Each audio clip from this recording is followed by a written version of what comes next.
Nobody ever talks about it. Of course, because you've got people like, George W. Bush and his dad going out there, and Newt Gingrich and others. And so nobody wants to, blow the whistle on these guys at a mainstream level. But they are deeply involved in, deep, dark occultism. Even the name Bohemian Grove is specifically a reference to things that in the Old Testament in the Bible, when God is reproving the children of Israel for going into the groves and so on and worshiping idols. And the Grove is the naming is also the occult name of a conclave of warlocks and witches. It's also the name of a great meeting of occultists in many of their histories. Take Helmut Schmidt, German chancellor. He wrote a book, Men in Power, as a Political Retrospective, where he said we have our own groves where we do rituals, but my favorite place to do them is Bohemian Grove, where we set world policy for world government. This is written by him. This is a global network. And at the top of the German groups, Jewish groups, British groups, it doesn't matter. The Japanese are into this stuff. The Aztecs were into it is the same basic religion. Yeah, it is. And as you said, it goes throughout all the major cultures of the world and a number of the minor cultures of the world. And that's what they're trying to draw upon. The whole concept of, the religious tolerance movement, where they're trying to say that all religions are one and the same. Really what they're doing is they're applying the ancient mystery principles.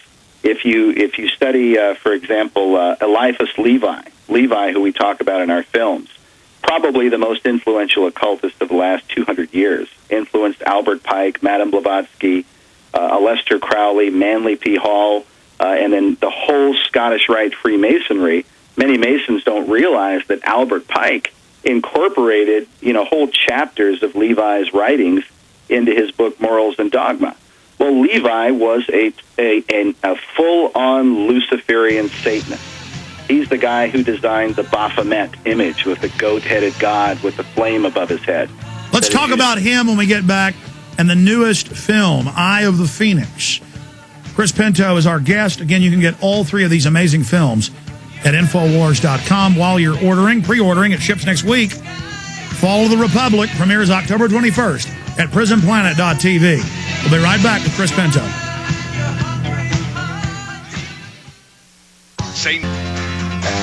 Chris Pinto is our guest. The elite of the planet worship Lucifer. And that's a fact. And they're now revealing a lot of this even on mainstream television, but twisting it. Let's go back to Chris Pinto, the filmmaker. Chris, get into this individual who you're saying the last 200 years is one of the main progenitors of the rise of the Luciferian religion. Yeah, Eliphas Levi. He's probably the most influential guy, and his symbols, his information. In fact, the famous quote from Albert Pike where he says, "Lucifer, is it he who bears the light? Doubt it not." He's quoting Eliphas Levi. If you look up any kind of satanic website anywhere, not that I recommend them, but they often use that inverted pentagram with the goat head on it, okay? Levi was the one who designed that originally. Also, the Baphomet image of the goat-headed god with the flame above his head sitting cross-legged, that's a very common satanic symbol, also designed by Eliphas Levi. Levi was somebody who, when you get on the other side of the revolutionary eras, as the American and French revolutions had happened, a lot of these guys that were into the occult, who in the mystery schools, they just kept things secret, and they handed down all of their information through the oral tradition. Once the revolutions broke out, and it was no longer, people were no longer being arrested if they were involved in occultism or witchcraft and this kind of thing because of the ideas of religious freedom that were being promoted and now legalized. A lot of these guys who, were in the inner chambers of some secret conclave somewhere, they come out and they start publishing and writing what had been believed by these occult groups for centuries. And Levi was one of the first to do it. And he goes now, and the reason that he's so often imitated by the leaders now, you read the writings of Madame Blavatsky, her secret doctrine. She quotes Levi extensively. Albert Pike, same thing, infusing Levi's ideas into the Scottish Rite rituals that American presidents and judges and congressmen and so on, if you're a Scottish Rite Mason, you are going through rituals and ceremonies that have the writings and the ideas of Levi and Albert Pike interwoven in them. It's inescapable. So there's a change in Masonry in the last 200 years influenced by Levi. Oh, yeah, dramatically, especially when you get into Scottish Rite Masonry. That's his big influence because Pike took so much of his work. I mean, Pike says in his writings, Albert Pike, and, you know, we've been there. We show you the inside of the Masonic House of the Temple in Washington, D.C. We got permission to go in there and film. We interviewed Dr. Brent Morris, who's like the head of, he's the managing editor for the Scottish Rite Journal, which is like the leading Masonic magazine. But they have an Albert Pike room down below with the death mask of Albert Pike and his pipes and all of his books and everything. They have Pike buried in the wall there in the temple. They have, when you walk in, the first thing you see is a big grand hall, and at the end of the hall there's a staircase leading up to an altar, and there's a bust on the altar, and it's Albert Pike.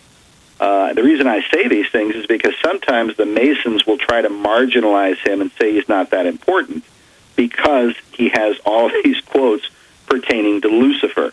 And it was Pike who said that the entire purpose of Masonry is a continual progression toward the light. Okay, and that's the big thing. They're always talking about light and going toward the light.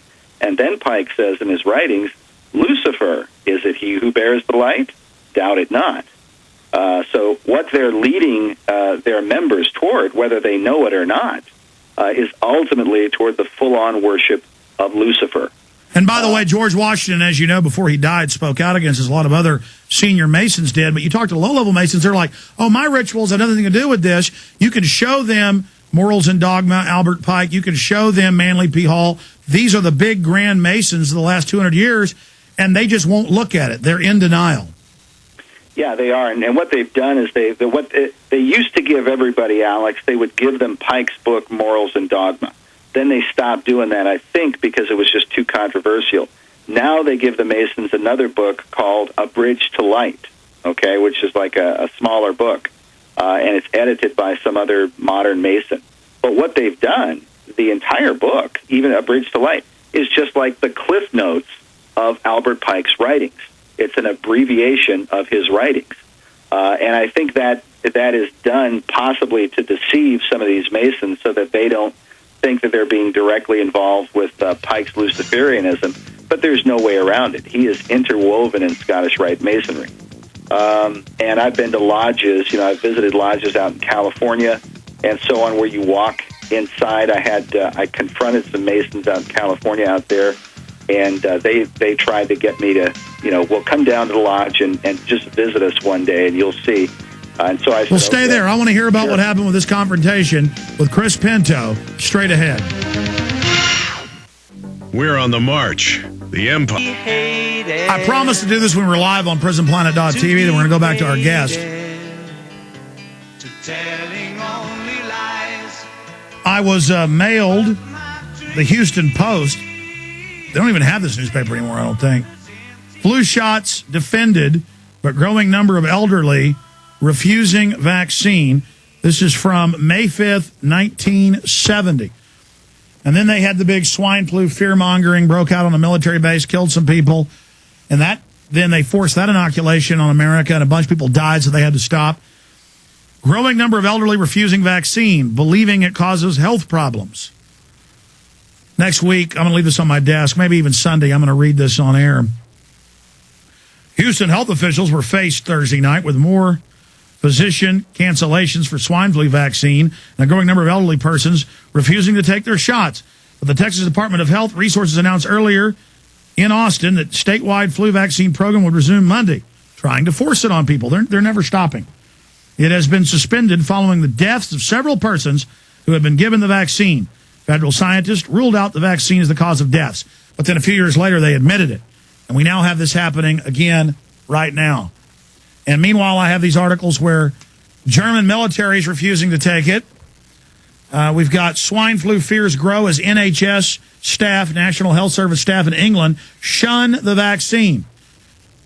Going back to Chris Pinto, maker of the amazing trilogy of documentary films. The latest, Eye of the Phoenix.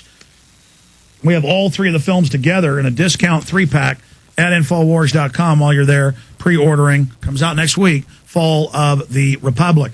Going back to Chris Pinto, continue making your points. You were talking about confronting the Masons, going down to their facility, and then we're going to play a Mason outside a Shriner event talking about Sweet Lucifer. Go ahead.